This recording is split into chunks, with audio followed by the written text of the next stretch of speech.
जय भीम। मैं अमन कुमार और आप सभी का अपने यूट्यूब चैनल अमन न्यू ब्लॉगर में स्वागत करता हूँ। लोगों ने मुझे अछूत कहा और मैंने देश का इतिहास बदला।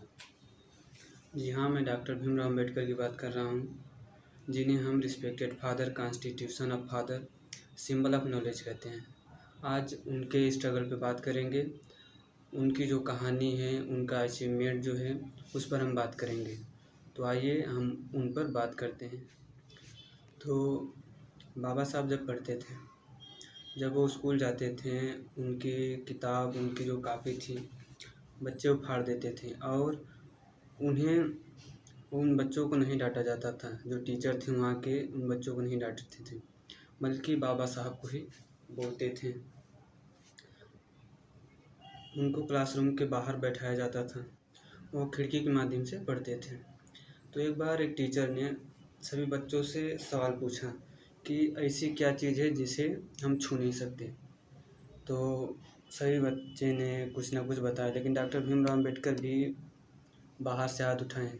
तो टीचर उन्हें देखा और पूछा कि तुम बताओ।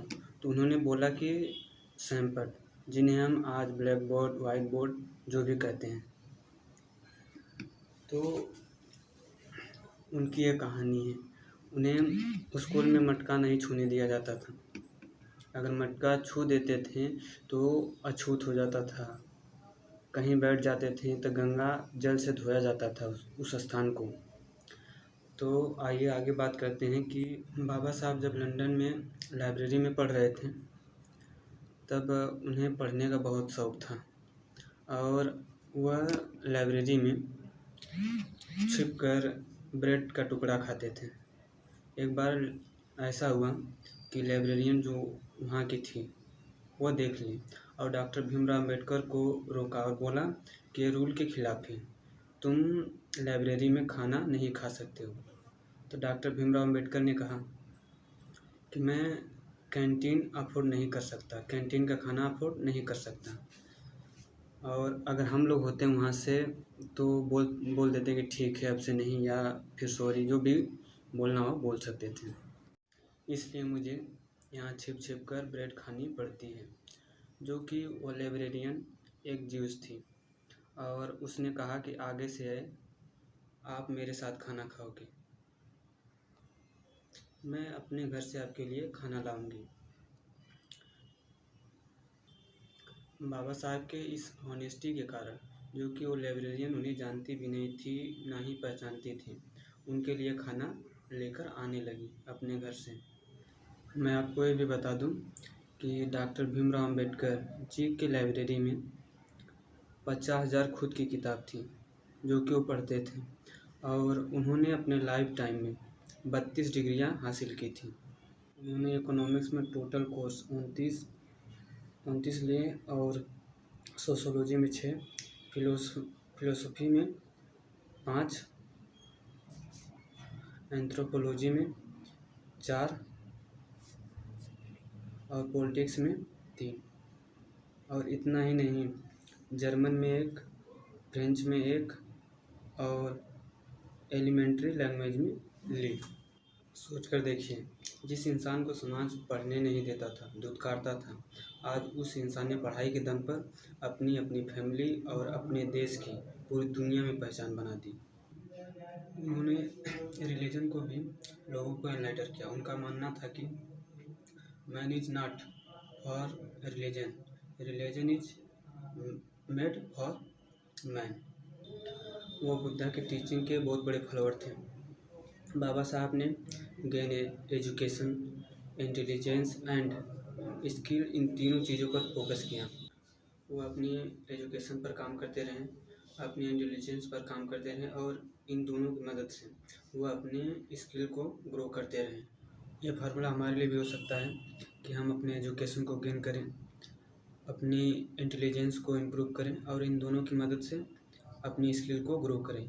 बात करें फाइनेंस की, तो फाइनेंस के लिए हमारा पूरा देश आरबीआई पर डिपेंडेड है और रुपी मनी की वैल्यू डिसाइड करना, फाइनेंस पर कोई डिसीजन लेना, मनी के टर्म्स पर कुछ भी आरबीआई डिसाइड करता है। क्या आपको पता है आरबीआई की जिन 2 किताबों पर फॉर्मेशन हुई है, वो किताबें बाबा साहब ने लिखी है। पहली किताब का नाम the evolution of provincial finance in British India, दूसरी किताब का नाम the problem of the rupee. क्या आपको पता है आरबीआई की जिन दो किताबों पर फॉर्मेशन हुई है वो किताबें बाबा साहब ने लिखी है। सोच कर देखिए, एक फाइनेंशियल इंस्टीट्यूशन जिसने पूरे देश के पैसों को संभाल कर रखा है, जिसने इकोनॉमिक को बांध कर रखा है, उसकी वर्किंग को एक ऐसे आदमी ने डिसाइड किया है जिसके पास बचपन में पढ़ने की कोई फैसिलिटीज़ भी नहीं थी। और इतना ही नहीं, बाबा साहब ने वुमेन लाइब्रेशन पर भी आवाज़ उठाई। उन्होंने कॉन्स्टिट्यूशन में वुमेन के लिए सिटीजनशिप, जस्टिस, इक्वालिटी और राइवल्टी के आधार पर राइट दिया, वो भी तब जब इसे लोग अधिकता नहीं देते थे। आज भी वो नियम इम्प्लीमेंट है। एग्जाम्पल, पॉलिटिकल पार्टी में वुमेन के लिए सीट, इंस्टीट्यूशन में उनका पोजीशन।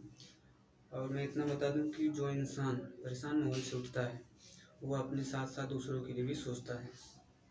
उनके अंदर घमंड नहीं होता, उनके अंदर जज्बा होता है और दुनिया बदलने का, दूसरों को उठाने का बाबा साहब ने काम किया है।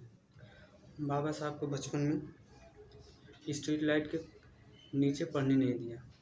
क्यों जानते हैं? क्योंकि वो जो रास्ते पर स्ट्रीट लाइट लगी थी वो उनके घर को जाती थी, वो रास्ता उनके घर को जाता था। इसलिए बाबा साहब ने खुद को इतना काबिल बनाया कि वो बच्चों के लिए स्कूल खोल पाएँ। आप सोच रहे होंगे कि मैं उनके अचीवमेंट के साथ साथ उनका स्ट्रगल क्यों बता रहा हूँ, क्योंकि उनके स्ट्रगल से उनकी अचीवमेंट निकली है। उनके पास फैसिलिटीज़ नहीं थी, उनके पास पर्पज़ नहीं था, उनके पास रिसोर्सेज नहीं थे, लेकिन उनके पास सोच थी, उनके पास माइंड सेट था। अगर मुझसे कोई पूछे कि मैं बाबा साहब की लाइफ से क्या सीखा, तो मैं 3 वर्ड आप सभी के साथ शेयर करना चाहूँगा। पहला, एजुकेट। हमें बाबा साहब की लाइफ से एजुकेशन का महत्व ये पता चलता है कि एजुकेशन वह चाबी है जिसकी मदद से हम बहुत आगे जा सकते हैं। एजुकेशन से हमारा नज़रिया बदलता है, एजुकेशन से हमारी सोच खुलती है, एजुकेशन से हम अपनी बात को रख पाते हैं, एजुकेशन से हम अपना प्रॉब्लम सॉल्व कर पाते हैं। क्योंकि जब बाबा साहब छोटे से गांव से भेदभाव से लड़कर कोलंबिया यूनिवर्सिटी जा सकते हैं तो हम क्यों नहीं। आज भी कोलंबिया यूनिवर्सिटी में बाबा साहब की biography as a text book पढ़ाई जाती है। दूसरा वर्ड एजिटेट है। एजिटेट का मतलब होता है आवाज़ उठाना। बाबा साहब ने गलत के खिलाफ आवाज़ उठाई और दूसरों को भी यही सिखाया कि जहाँ कहीं भी गलत नज़र आए आवाज़ उठाओ। बाबा साहब जब बाहर गए पढ़ने के लिए तो वो चाहते तो पढ़ लिख कर वहीं सेटल हो जाते, लेकिन उन्होंने ऐसा नहीं किया। वह उनका पर्पज़ क्लियर था, वह अपने देश आए, गलत के खिलाफ आवाज़ उठाए और ज़िंदगी भर उठाते रहे। हमें भी यह ध्यान रखना होगा कि बदलती दुनिया के साथ हम भी कहीं बदल ना जाएं, हमारी सोच कहीं करप्ट ना हो जाए, कहीं पॉलिटिव ना हो जाए और सच के लिए हमें आवाज़ उठाना है, डर को ख़त्म करना है। तीसरा शब्द है ऑर्गेनाइज। यह एक लाइफ सेविंग स्किल है। उन्होंने सबसे पहले अपने सोच को ऑर्गेनाइज किया। कितने तरह के प्रेशर, कितने तरह के सोसाइटी प्रेशर, इमोशनल डिस्ट्रैक्शन, भेदभाव है, गरीबी है, लेकिन उन्होंने इस सोच को ऑर्गेनाइज किया, लाइफ के पर्पज़ को ऑर्गेनाइज किया, अपनी ज़िंदगी को ऑर्गेनाइज किया। हमें भी बहुत कुछ सीखना है क्योंकि हम डिस्ट्रैक्शन की दुनिया से भरे पड़े हैं। कभी हमारे फ़ोन पर कुछ आता है, हमारा फोकस नहीं, हमारा टेबल ऑर्गेनाइज नहीं है, हमारा माइंड ऑर्गेनाइज नहीं है। जब हम ऑर्गेनाइज नहीं होंगे तो हम अपने गोल पर कैसे अचीव करेंगे। तो बाबा साहब ने सिर्फ दलितों को हक नहीं दिलाया, उन्होंने मुझको, आपको, सबको जीना सिखाया, लड़ना सिखाया। उन्होंने सिर्फ दलितों को एजुकेशन नहीं दी बल्कि अपने आप को इतना एजुकेट किया कि आज हमारे लिए, हम सबके लिए इंस्पिरेशन है। उन्होंने सिर्फ दलितों को आवाज़ उठाना नहीं सिखाया, उन्होंने हम सबको अपने राइट के लिए लड़ना सिखाया।